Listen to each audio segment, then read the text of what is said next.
कंवारी ननद। अंजलि की उम्र लगभग 30 साल हो चुकी थी। वो एक स्कूल में टीचर की जॉब करती थी। अंजलि के घर में उसकी माँ के अलावा उसका छोटा भाई और भाभी भी रहा करते थे। 30 साल की उम्र होने के बाद भी अंजलि की अब तक शादी नहीं हुई थी। इस बात को लेकर अंजलि की माँ रुक्मिणी देवी काफी परेशान रहा करती थी। माँ, मैं स्कूल जा रही हूँ, जरा मेरा टिफिन तो दे दीजिए। अब क्या पूरी जिंदगी मैं तुझे टिफिन बनाकर देती रहूंगी? अरे कुछ सोचा भी अपने बारे में या बस ऐसे ही? क्या माँ, सुबह सुबह फिर वही बातें लेकर बैठ गई। माँ गलत क्या कह रही है अंजलि दीदी? इतनी उम्र हो चुकी है आपकी, माँ कब तक आपकी सेवा करती रहेंगी? भाभी, मैंने माँ को कब कहा कि मेरी सेवा करो? वैसे भी अपना टिफिन मैं खुद तैयार कर लेती हूँ, बस टेबल से उठाकर देने को ही तो कहा था। वैसे अंजलि दीदी, देखा जाए तो टिफिन उठाकर देने की उम्र तो आपकी है। आपका अपना घर परिवार बच्चे होते तो ये जिम्मेदारी आज आप पूरी कर रही होती। एक बात मेरी समझ में नहीं आती, अगर मेरी शादी नहीं हुई तो इसमें मेरी क्या गलती है और तुम सब लोग मेरे पीछे क्यों पड़े रहते हो? अरे कुछ कहना क्या पीछे पड़े रहना होता है? अपने छोटे भाई को देख, तुझसे 3 साल छोटा है लेकिन 2-2 बच्चे खेल रहे हैं आंगन में। मुझे आप लोगों की कोई बात नहीं सुननी, जा रही हूँ मैं। और आप में से किसी को मेरा कोई काम करने की जरूरत नहीं है, मैं खुद संभाल लूंगी।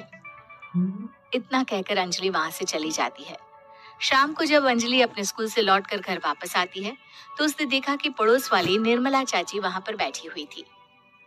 क्या बात है अंजलि बिटिया, नौकरी करके वापस आ गई? जी चाची जी, कैसी हैं आप? मैं तो ठीक हूँ बेटा, तुम बताओ शादी के बारे में कुछ सोचा या नहीं? अरे रहने दीजिए ना, इससे तो शादी की बात करना ही बेकार है। कुछ भी कहो तो गुस्सा करती है, बात बात पर आंखें दिखाती है। माँ, आप ऐसा क्यों कह रही है? मैंने कब आप पर गुस्सा किया? अरे अंजलि बेटा, तुम्हारी माँ ठीक ही तो कहती है। 30 की होने आई हो, अब तुम्हें भी शादी वादी कर लेनी चाहिए। चाची जी, आप तो ऐसे कह रही हैं जैसे शादी करने से मैंने मना किया हो। रहने दीजिए निर्मला चाची, हमारी अंजलि दीदी को अभी तक उनकी पसंद का दूल्हा नहीं मिला ना, इसीलिए वो शादी नहीं कर रही। भाभी, ऐसी कोई बात नहीं है। अरे तो फिर क्या बात है? तुम्हारी माँ ने तुम्हारे लिए इतने रिश्ते ढूंढे लेकिन तुम्हें कोई पसंद ही नहीं आता। क्या है ना चाची जी, हमारी ननद रानी नौकरी जो करती है ऐसे ही थोड़ी ना किसी को पसंद कर लेंगी। अरे भाई, नौकरी का घमंड है तो बात अलग है, कोई और बात हो तो बताओ, कोई रास्ता निकाला जाए। नहीं नहीं चाची जी, कोई बात नहीं है, बस मुझे अभी तक अपनी पसंद का कोई मिला नहीं है। सुन लिया आपने, इस लड़की के तो पर निकल आए हैं और इतनी उम्र में अपनी पसंद का कोई मिलेगा भी नहीं इसे। माँ, आप मेरी शादी को लेकर हमेशा मुझे ताने क्यों मारती रहती हैं? अपनी माँ की बातें तो ताने लगती है। ताने हैं? बताओ, मैंने कुछ गलत कहा क्या? देखो, ये सब छोड़ो, मेरी दूर की बुआ का बेटा है, उसकी अभी शादी नहीं हुई है, उम्र होगी कोई 34-35 साल। आप कहें तो बात आगे बढ़ाऊं? अरे हाँ हाँ, क्यों नहीं, ये भी कोई पूछने की बात है। अरे जल्दी से लड़के को यहाँ बुला लो। माँ, आप मुझसे पूछे बिना मेरी शादी की बात करने जा रही हैं और मेरी उम्र 30 भी पूरी नहीं हुई है। निर्मला चाची कह रही है कि वो लड़का 35 साल का है। अंजलि दीदी, आपको क्या लगता है इस उम्र में कोई फिल्म का हीरो आएगा आपके लिए? देखिए, अब पसंद और नापसंद की बात तो रहने दीजिए, पसंद करने की उम्र तो आपकी निकल चुकी। अब तो जो भी मिले उसी से शादी कर लीजिए, इसी में भलाई है। तेरी भाभी बिल्कुल ठीक कह रही है। अब जैसा रिश्ता मिले उसके लिए हाँ कर देना, ताकि हम भी गंगा नहाए। ठीक है, चलिए मैं उस लड़के को कहती हूँ, वो कल ही अंजलि को देखने आ जाएगा। अगले दिन निर्मला चाची के दूर का रिश्तेदार अंजलि को देखने उसके घर आता है। उसका नाम था अजय। अंजलि जी, तो आप नौकरी करती हैं, वो भी स्कूल में? जी हाँ, मैं स्कूल में टीचर हूँ। हमारी बेटी बहुत होशियार है। अरे पढ़ने लिखने में इतनी होशियार है, इसीलिए तो इसकी नौकरी लगी है स्कूल में। हाँ हाँ ठीक है आंटी जी, जरा मुझे भी तो बात करने दीजिए आपकी बेटी से। जी पूछिए ना, क्या पूछना चाहते हैं? अंजलि मैडम, ये तो बताइए कि आपने अभी तक शादी क्यों नहीं की? बस ऐसे ही, कहीं कोई रिश्ता पसंद नहीं आया इसलिए। लेकिन क्या मैं आपसे पूछ सकती हूँ कि आपने शादी क्यों नहीं की? अंजलि, क्या कर रही हो तुम? लड़कियों को इस तरह की बातें नहीं शोभा देती।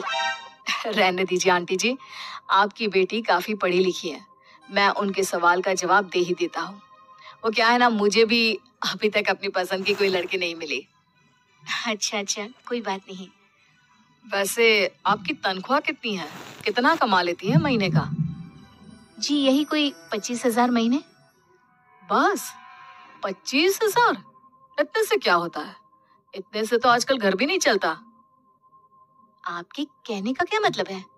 अरे मैं तो ये सोच कर आया था कि नौकरी वाली लड़की है, आराम से 40,000 कमाती होगी। माफ कीजिएगा, आपका और मेरा रिश्ता नहीं हो सकता।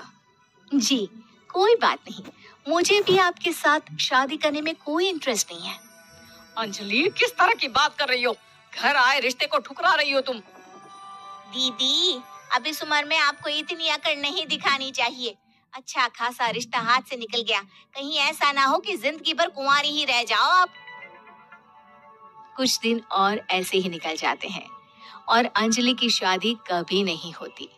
अंजलि के परिवार वाले बिंदास उसे ताने मारते रहते हैं, लेकिन अंजलि एक बड़ी नौकरी की तैयारी करती है और उसमें सिलेक्ट होने के बाद अंजलि को एक बहुत बड़ी नौकरी मिल जाती है। अब तो दीदी के नखरे और भी ज्यादा बढ़ जाएंगे भाई। अब तो इतनी बड़ी नौकरी जो लगी है, अब इनकी शादी होने से रही। माँ, मुझे नौकरी के लिए दूसरे शहर जाना पड़ेगा। आप जानती हैं ये बहुत बड़ी जॉब है और इसमें पैसे भी बहुत ज्यादा मिलेंगे।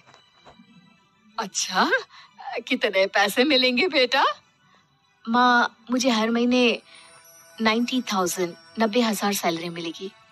क्या? अरे वाह वाह, ये तो बहुत अच्छी बात है। लेकिन फायदा क्या? कितने भी पैसे मिले, शादी तो हुई नहीं ना तुम्हारी।